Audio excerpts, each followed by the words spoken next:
Pada tanggal 4 Juni 1962, satu kompi Batalion Kujang II Siliwangi menyergap dan menangkap Sang Imam Negara Islam Indonesia atau NII, Sekar Maji Marijan Kertoswiryo dan pengikutnya di daerah Gunung Sangkar dan Gunung Geber di Jawa Barat. Selama masa pengejaran, mereka bersembunyi dan bertahan di dalam hutan, membuat tubuhnya jadi rentan dan tidak terawat.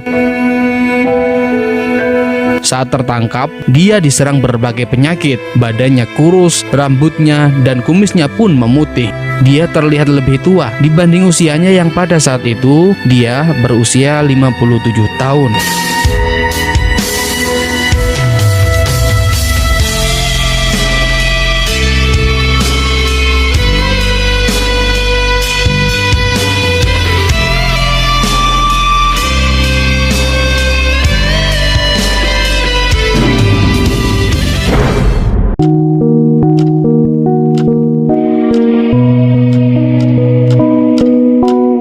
Usai ditangkap, Kartoswiryo menjalani persidangan selama 14 hingga 16 Agustus 1962. Dia dikenai 3 tuduhan: memimpin dan mengatur penyerangan, hendak merobohkan pemerintahan Republik Indonesia yang sah, dan membunuh presiden. Pengadilan Mahkamah Militer menyatakan Kartoswiryo bersalah dan menjatuhkan vonis hukuman mati.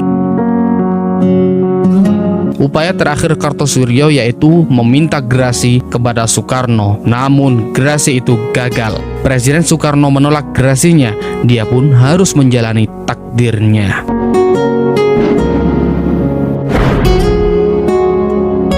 Pada tanggal 12 September 1962, sebelum eksekusi, Kartoswiryo mendapat kesempatan berkumpul bersama keluarga, satu dari 4 keinginan terakhirnya. Yang hadir dalam pertemuan tersebut diantaranya sang istri Kartoswiryo, Dewi Siti Kalsum.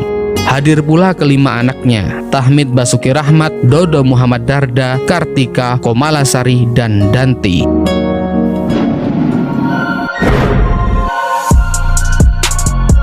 Sekar Maji Marijan Kertoswiryo lahir di Cepu pada tahun 1902 dari keluarga seorang mantri candu. Dia mengenyam pendidikan sekolah ala barat.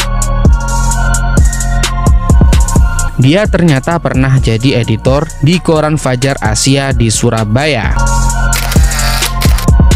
Di kota Surabaya, Kartoswiryo berguru kepada Raja Jawa yang tak bermahkota. Dialah Haji Umar Said Cokro Aminoto dan bahkan menjadi sekretaris pribadinya. Dia juga menjalin pertemanan dengan murid Cokro Aminoto lainnya, salah satunya yaitu Soekarno yang kelak bersimpangan jalan dengannya. Pemikiran Kartoswiryo semakin radikal setelah dia mengetengahkan konsep hijrah pada Kongres PSII pada tahun 1936.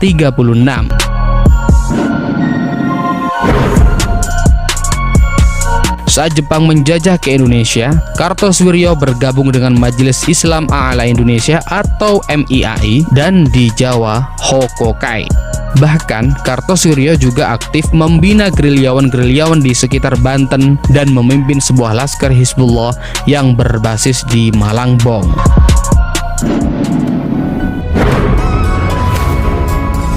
Setelah Indonesia merdeka pada tahun 1949, Indonesia mengalami suatu perubahan politik. Saat Jawa Barat mengalami kekosongan kekuasaan, Kartoswiryo yang kecewa dengan hasil keputusan Renville kemudian mendirikan sebuah negara Islam pada tanggal 7 Agustus 1949 di Desa Cisampak, Kecamatan Cilugalar, Kabupaten Tasikmalaya. Upaya ini dinilai pemerintah sebagai pemberontakan dan segera mengambil langkah strategis guna menumpas daripada pemberontakan DITII. Saat Republik Indonesia Serikat bubar pada tanggal 17 Agustus 1950, Kartoswiryo yang setahun sebelumnya telah mendeklarasikan NII atau Negara Islam Indonesia yakin hal itu sebagai bentuk kegagalan sistem pemerintahan yang sekuler yang bernama Republik Indonesia. Melalui suratnya kepada Presiden Soekarno, dia mengajak Soekarno untuk menjadikan Islam sebagai landasan negara. Tetapi Soekarno pun tidak menanggapi, bahkan mengancam Kartosoewirjo. Akhirnya, pada tahun 1950 hingga tahun 1952, pihak DITII kemudian banyak melakukan inisiatif serangan pada pemerintahan Republik Indonesia. Kota-kota atau pos polisi diserang tidak hanya malam, tapi juga siang hari.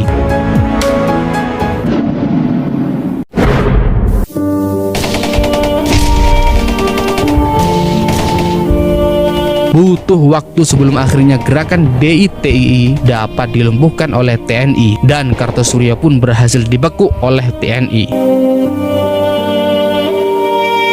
Kartosoewirjo mengenakan kemeja lengan panjang dan sarung kotak-kotak. Sebatang rokok tak pernah lepas dari himpitan jemarinya.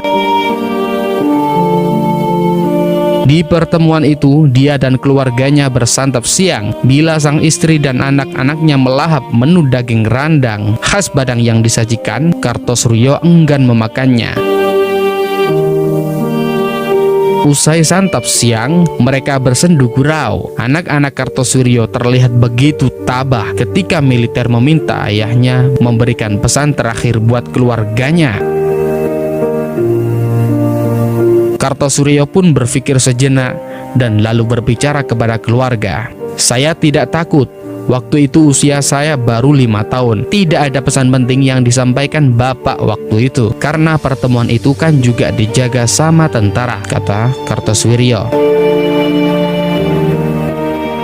Lalu, keluarga itu berkumpul untuk pengambilan gambar. Kartosoewirjo duduk sebanjar dengan istri, lalu 3 putrinya, Kartika, Komalasari, dan Danti. Di belakangnya berdiri 2 putra mereka, Tahmid Basuki Rahmat dan Dodo Muhammad Darda.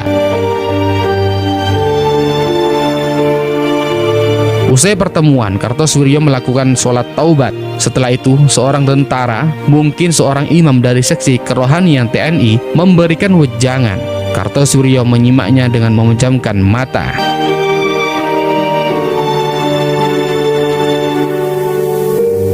Seorang petugas datang, memborgol tangan Kartosoewirjo dan membawanya ke sebuah ruang tunggu.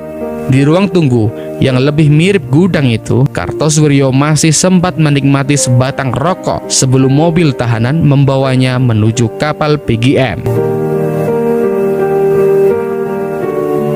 Di atas kapal PGM, Kartosoewirjo berbaring di ranjang, kepalanya diganjal bantal. Di ujung ranjang ada 2 petugas bersenjata. Kartosoewirjo menatap langit-langit.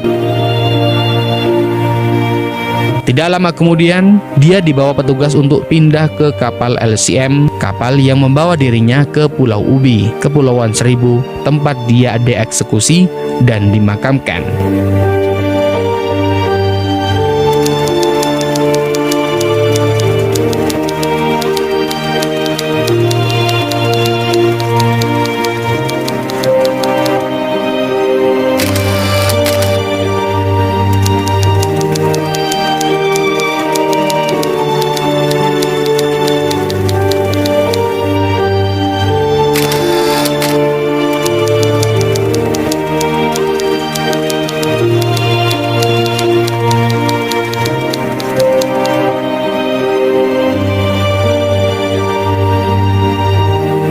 Setelah dieksekusi, Kartosoewirjo diperlakukan secara islami oleh TNI. Itulah detik-detik eksekusi kawan Bung Karno, sang imam Darul Islam. Bagaimana menurutmu? Salam Jas Merah.